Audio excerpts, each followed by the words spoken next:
Hello everyone. इसी में हमारा नेक्स्ट टॉपिक है the level of management.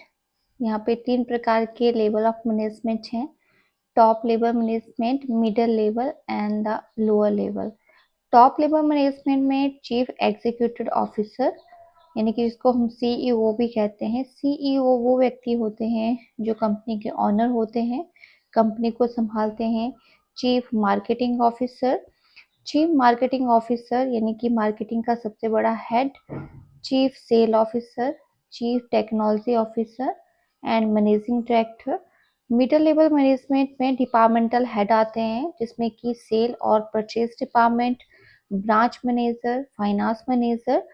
Lower level department में सुपरवाइजर जो काम को सुपरवाइज करते हैं, इंस्पेक्ट करते हैं, clerk department and work force में काम करने वाले व्यक्ति यानी व्हाइट कॉलर वर्कर आते हैं। टॉप लेवल मैनेजमेंट की बात करें तो ये सीनियर मोस्ट एग्जीक्यूटिव डिपार्टमेंट है और इसको टॉप लेवल मैनेजमेंट कहा जाता है। टॉप लेवल मैनेजमेंट में बोर्ड ऑफ डायरेक्टर मेंबर आते हैं और बोर्ड ऑफ डायरेक्टर में managing director, chairman, chief executive officer, chief operating officer, vice president, president, general manager और अदर सीनियर एग्जीक्यूटिव ऑफिसर आते हैं। टॉप लेवल मैनेजमेंट एक responsible management है यानी रिस्पॉन्सिबल लेवल है जो कि लोगों के सर्वाइवल और वेलफेयर के बारे में सोचता है। ये मैनेजर स्ट्रेसफुल वर्क परफॉर्म करते हैं, कॉम्प्लेक्स वर्क परफॉर्म करते हैं, लंबे टाइम तक काम करते हैं और कंपनी की तरफ इनका ज़्यादा ध्यान रहता है, कंपनी के ऊपर ज़्यादा फोकस करते हैं। टॉप लेवल मैनेजमेंट के कुछ फंक्शंस हैं, काम हैं जो करते हैं। फर्स्ट आता है determination to objective of the organisation. Top level management company के ऑर्गेनाइजेशन के ऑब्जेक्टिव को सेट करते हैं। Framing the plan and policy, company की क्या पॉलिसी रहेगी, काम के प्रति क्या पॉलिसी और प्लान रहेगा, उसको बनाते हैं। Coordination and control of the performance, जितनी भी एक्टिविटी ऑर्गेनाइजेशंस में होती हैं उनको कोऑर्डिनेट करते हैं, उनको कंट्रोल करते हैं, काम के ऊपर चेक रखते हैं, काम के ऊपर ध्यान रखते हैं। कहीं भी लगता है कि परफॉर्मेंस अच्छी नहीं है तो उसको भी कंट्रोल करते हैं। Analysis of the business environment, internal and external environment को एनालिसिस करते हैं कि कहाँ से कोई भी फैक्टर अगर चेंज हो रहा है, कहीं से भी एक्सटर्नल फैक्टर से बिजनेस प्रभावित हो रहा है, उसका भी एनालिसिस देखते रहते हैं। Setting up organisational framework, top level management में ऑर्गेनाइजेशनल फ्रेमवर्क एक सेट होता है। ऑर्गेनाइजेशनल फ्रेमवर्क का मतलब है कि प्रॉपर काम कैसे होगा, कैसे स्ट्रक्चर होगा, कौन व्यक्ति किस काम के लिए रिस्पॉन्सिबल होगा, कौन सुपीरियर सबॉर्डिनेट का रोल परफॉर्म करेगा। तो टॉप लेवल मैनेजर रिस्पॉन्सिबल रहता है ऑर्गेनाइजेशन स्ट्रक्चर को सेट करने के लिए कि किस तरह से प्लान और पॉलिसी वर्क करेगी। साथ में असेंबलिंग टू द रिसोर्सेज, जितने भी ऑर्गेनाइजेशन के रिसोर्सेज होते हैं, चाहे वो material, machine, man, money, other resources हो, they are all arranged by the top level management. उनकी टॉप लेवल मैनेजमेंट की ड्यूटी रहती है कि जो मैनेजर रहते हैं टॉप लेवल पे वो इन रिसोर्सेज को अरेंज करेंगे।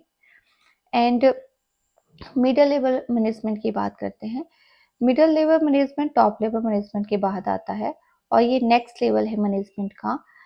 ये एक तरह का लिंक क्रिएट करता है टॉप लेवल मैनेजमेंट और लोअर लेवल मैनेजमेंट के बीच। मिडल लेवल मैनेजमेंट एक सुपीरियर रहते हैं लोअर लेवल मैनेजमेंट से। जो मिडल लेवल मैनेजमेंट है इसमें मैनेजर या departmental head, functional departmental head आते हैं।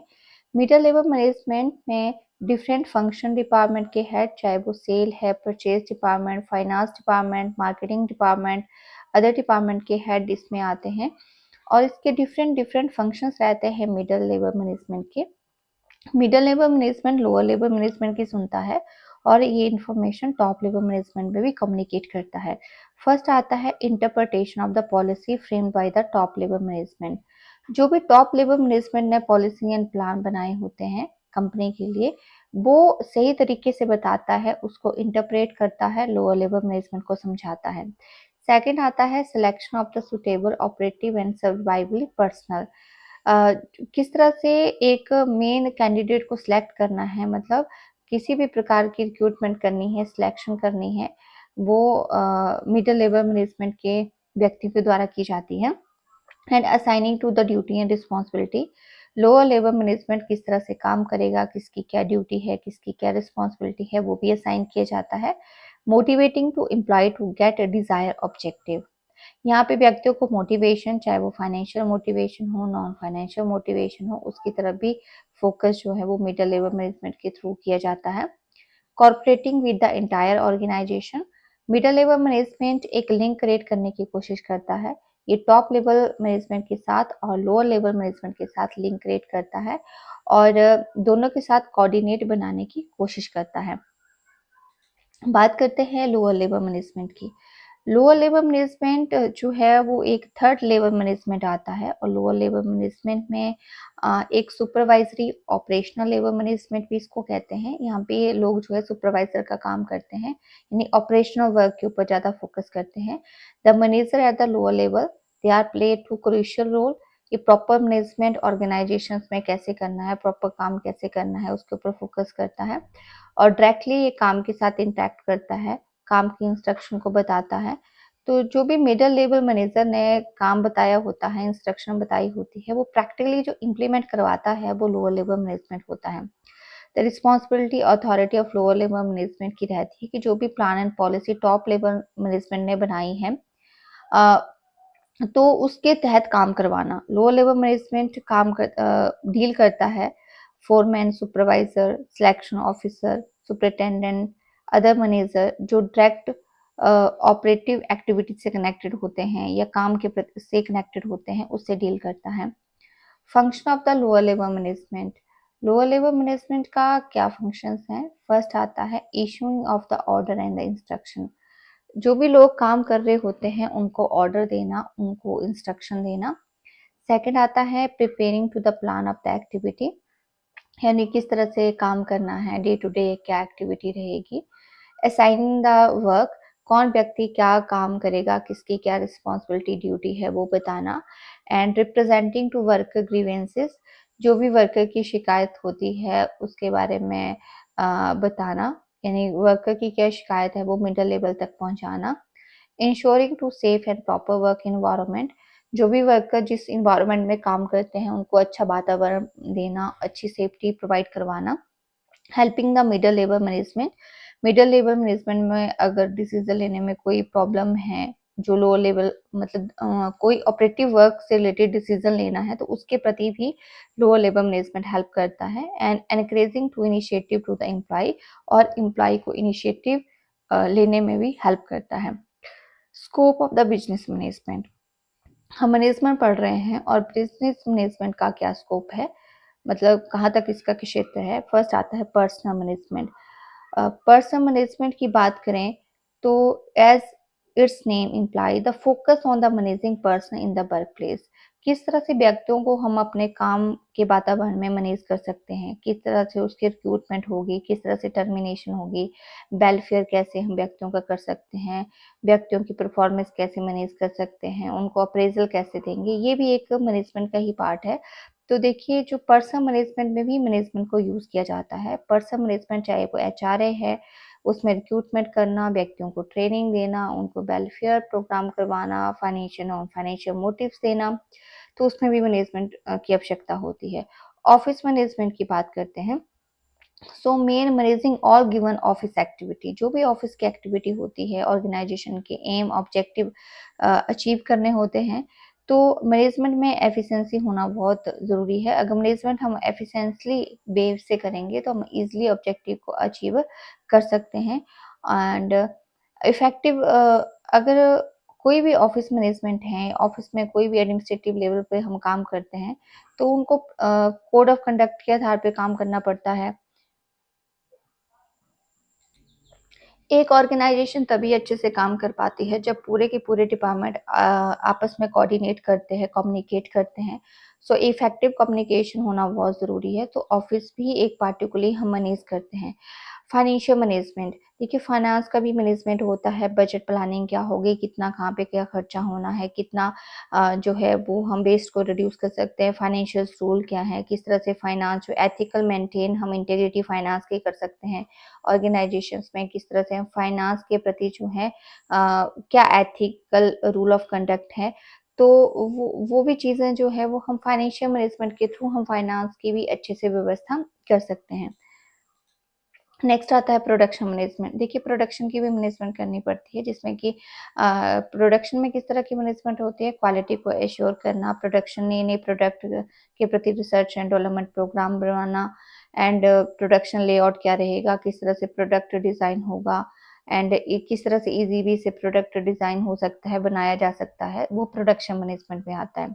मार्केटिंग मैनेजमेंट में क्या होता है, जैसे कि प्रोडक्ट को कहाँ-कहाँ आप लॉन्च कर सकते हैं, किस ब्रांड के नाम से लॉन्च कर सकते हैं, कस्टमर के बिहेवियर को अंडरस्टैंड करना and digital marketing strategy build up करना, मार्केटिंग कम्युनिकेशन इंटीग्रेट करना, मार्केटिंग रिसर्च एनालिसिस करना, वो मार्केटिंग मैनेजमेंट में आता है। इसके अलावा स्ट्रैटेजिक मैनेजमेंट है।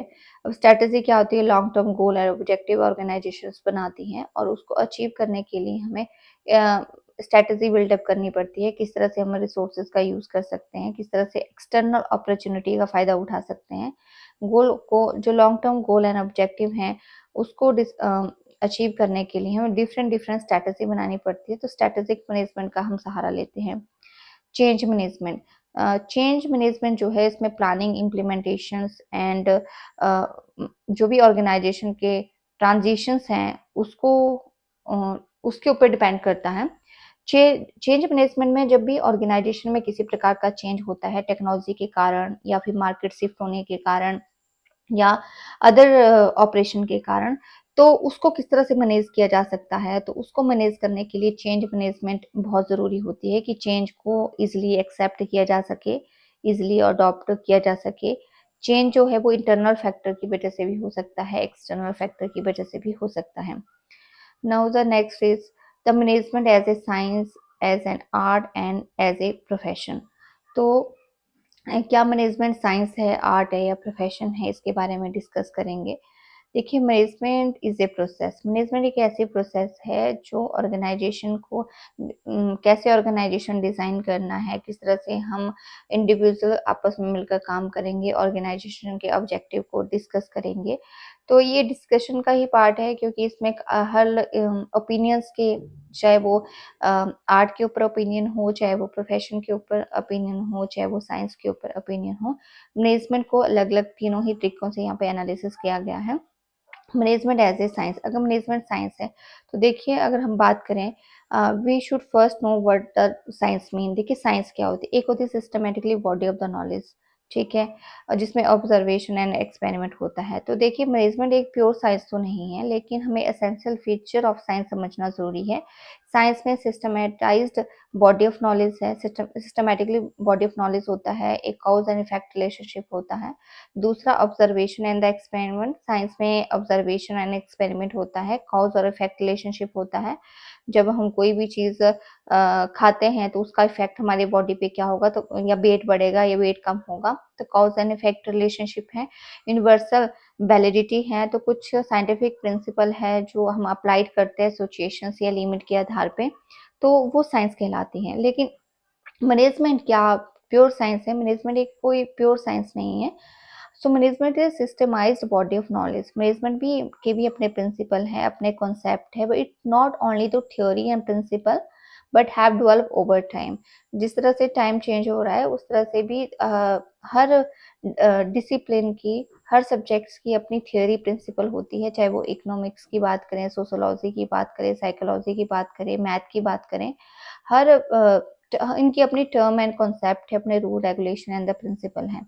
उस तरह से knowledge of management has to build up through the endless observation and experiment. Management की भी जो नॉलेज है वो ऑब्जर्वेशन और एक्सपेरिमेंट के आधार पे हम जज करते हैं। मैनेजमेंट में एक्सपर्ट लोग होते हैं, प्रैक्टिशनर होते हैं जो नॉलेज को एनालिसिस करते हैं, इंक्वायरी करते हैं, एक्सपीरियंस करते हैं एंड बहुत से ऐसे मेथड हैं जहाँ पे लोगों को ऑब्जर्व करते हैं, हम एनालिसिस करते हैं। सो मैनेजमेंट भी ह्यूमन बीइंग के साथ डील करता है, but that can not be scientifically predicted. जिस तरह साइंटिफिकली रूल ऑफ थंब होते हैं, एक्सपेरिमेंट होते हैं, उस तरह से तो नहीं होता है मैनेजमेंट में। लेकिन मैनेजमेंट भी ह्यूमन बीइंग के साथ डील करता है, तो ह्यूमन बीइंग के भी कुछ रूल ऑब्जर्वेशन के आधार पे हम एक्सपेरिमेंट ह्यूमन बीइंग पे करते हैं। Principle of management establish to cause and effect relationship but various factor. Management में भी कॉज एंड इफेक्ट रिलेशनशिप होता है, लेकिन कॉज और एक्शंस, लेकिन ड्यू टू द सर्कमस्टांसेस वो मतलब फिक्स या लिमिट नहीं होता है। तो क्योंकि हम जब कोई भी इंस्ट्रक्शन देते हैं तो हर इंडिविजुअल पे उस इंस्ट्रक्शन का इफेक्ट जो है वो अलग अलग होता है, तो वो सेम नहीं रहता है। तो ऐसा नहीं है कि आपकी जो लिमिट के हिसाब से जो इंस्ट्रक्शन का इफेक्ट है वो सेम रहेगा। Principle of management is not applicable universal. जो प्रिंसिपल है मैनेजमेंट के वो यूनिवर्सल अप्लीकेबल नहीं है, but they are not exactly like to the principle of the science. जो प्रिंसिपल ऑफ साइंस है वो यूनिवर्सल है, हर जगह पे एक्सेप्टेबल होते हैं, टेस्टेड है, वेरीफाइड है। लेकिन ऐसा नहीं है कि जो प्रिंसिपल ऑफ मैनेजमेंट है वो हर जगह पे अप्लीकेबल होंगे, ऐसा पॉसिबल नहीं है। नेक्स्ट आता है द मैनेजमेंट और एज एन आर्ट। क्या मैनेजमेंट एक आर्ट है? देखिए, अगर बात करें आर्ट की, तो आर्ट एक प्रैक्टिकल एप्लीकेशंस होती है। जो भी हमें नॉलेज है उसको प्रैक्टिकली हमें अप्लाइड करना है, जो भी हमने सीखा है उसे स्किलफुल अप्लाइड करना है। So it is a personal application of the knowledge. जब हम पर्सनली कोई भी चीज़ अप्लाई करते हैं उसी को ही हम आर्ट कहते हैं। अच्छा, आर्ट के फीचर क्या हैं? कला के फीचर क्या है? Theoretical knowledge. आर्ट में थ्योरेटिकल नॉलेज आता है। आपके जो भी प्रिंसिपल थ्योरी आपने सीखी होती है वो आर्ट में आता है। जैसे कि कोई व्यक्ति है, the painting has its principle theory start with. Painting जो है जैसे कोई भी प्रिंसिपल किस तरह से आपको पेंट करना है, थ्योरी आपने सीखी होगी, वो आपका थ्योरेटिकल नॉलेज है। पर्सनल स्किल, हर आर्ट के पीछे जो आर्टिस्ट के पीछे जो है वे ऑफ वर्किंग होता है, अपना तरीका होता है काम करने का, है ना? उसका अपना बेसिक नॉलेज होगा, अपने इंडिविजुअल टू इंडिविजुअल काम करने का तरीका वैरी करता है। कोई व्यक्ति किस तरीके से टैकल करता है प्रॉब्लम, कोई व्यक्ति किस तरीके से करता है tackle. So art is applying to basic knowledge. Art जो है वो एक प्रैक्टिस है, क्रिएटिविटी है, इमेजिनेशंस है, और किस तरह से व्यक्ति जो है वो अपनी पर्सनल स्किल को यूज करेगा, अप्लाई करेगा, they depend upon the practice. वो उसकी प्रैक्टिस के ऊपर डिपेंड करता है, क्रिएटिविटी के ऊपर डिपेंड करता है। आर्ट एक क्रिएटिविटी है। So art consist to lot of the creativity. Theoretical knowledge जो है शुड बी प्रैक्टाइज्ड एंड अप्लाइड। जो भी हमने थियरी पढ़ी होती है आर्ट में उसको हम अप्लाई करने की कोशिश करते हैं, उसको हम प्रैक्टिकली इम्प्लाइड करने की कोशिश करते हैं। The perfection through the practice. Art में जो आर्ट के थ्रू हम जो भी अप्लाई करने की कोशिश करते हैं, जो भी प्रैक्टिस करने की कोशिश करते हैं, उसमें हम तभी परफेक्ट हो सकते हैं जब रेगुलर इंटरवल में हम उसका यूज़ करते हैं। तो आर्ट में हम activity again to again perform कर रहे होते हैं और उसमें हम परफेक्ट हो जाते हैं। जो भी हम एक्टिविटी अगेन लगातार परफॉर्म करते हैं तो उसमें हम परफेक्ट माने जाते हैं। So we can say that the management has some feature of the art. हम कह सकते हैं कि मैनेजमेंट में भी आर्ट है। कैसे आर्ट है? Because they are the many text available to the form of theoretical knowledge. Management में भी थियोरेटिकल नॉलेज होता है, चाहे वो मार्केटिंग है, फाइनेंस है, ह्यूमन रिसोर्सेज है, ये थियोरेटिकल नॉलेज है। उसी तरह से every manager has unique method of the working. जितने भी मैनेजर है उनका अपना तरीका काम करने का होता है, अपने अंदर पर्सनल ऑब्जर्वेशन होती है, अपने प्रिंसिपल होते हैं, अपना यूनिवर्सल प्रिंसिपल है, थ्योरेटिकल नॉलेज है, उसको डिफरेंट सिचुएशन पे कैसे अप्लाई करना है वो मैनेजर के ऊपर डिपेंड करता है। So management as a individual skill. हर व्यक्ति जो है अलग अलग तरीके से मैनेजमेंट करता है, तो इंडिविजुअल स्किल के ऊपर मैनेजमेंट डिपेंड करती है। Management is creative. Management creative है क्योंकि it convert to the output. किस तरह से इनपुट को आउटपुट में कन्वर्ट करना है, किस क्रिएटिव थिंकिंग के माध्यम से, स्किलफुल वे से हमें करना है। तो मैनेजमेंट में गोल ओरिएंटेड भी है, रिजल्ट ओरिएंटेड भी है। हम गोल भी सेट करते हैं, उस गोल को सेट करके हम रिजल्ट भी लेने की कोशिश करते हैं। तो यानी कि यहाँ पे जो भी हमने सीखा है उसका जो थ्योरेटिकल है वो प्रैक्टिकल भी इम्प्लीमेंट हम कर रहे होते हैं। तो मैनेजमेंट में ये चीज़ भी आती है। Management also involve to regular practice. Management में हम रेगुलर प्रैक्टिस करते हैं क्योंकि day to day different different challenges हमें मैनेजर को देखने पड़ते हैं, डिसीजंस लेने पड़ते हैं, लीडरशिप क्वालिटी वो बिल्डअप करता है। तो मैनेजमेंट में ये सारी चीज़ें जो है वो रेगुलर चली रहती हैं। नेक्स्ट आता है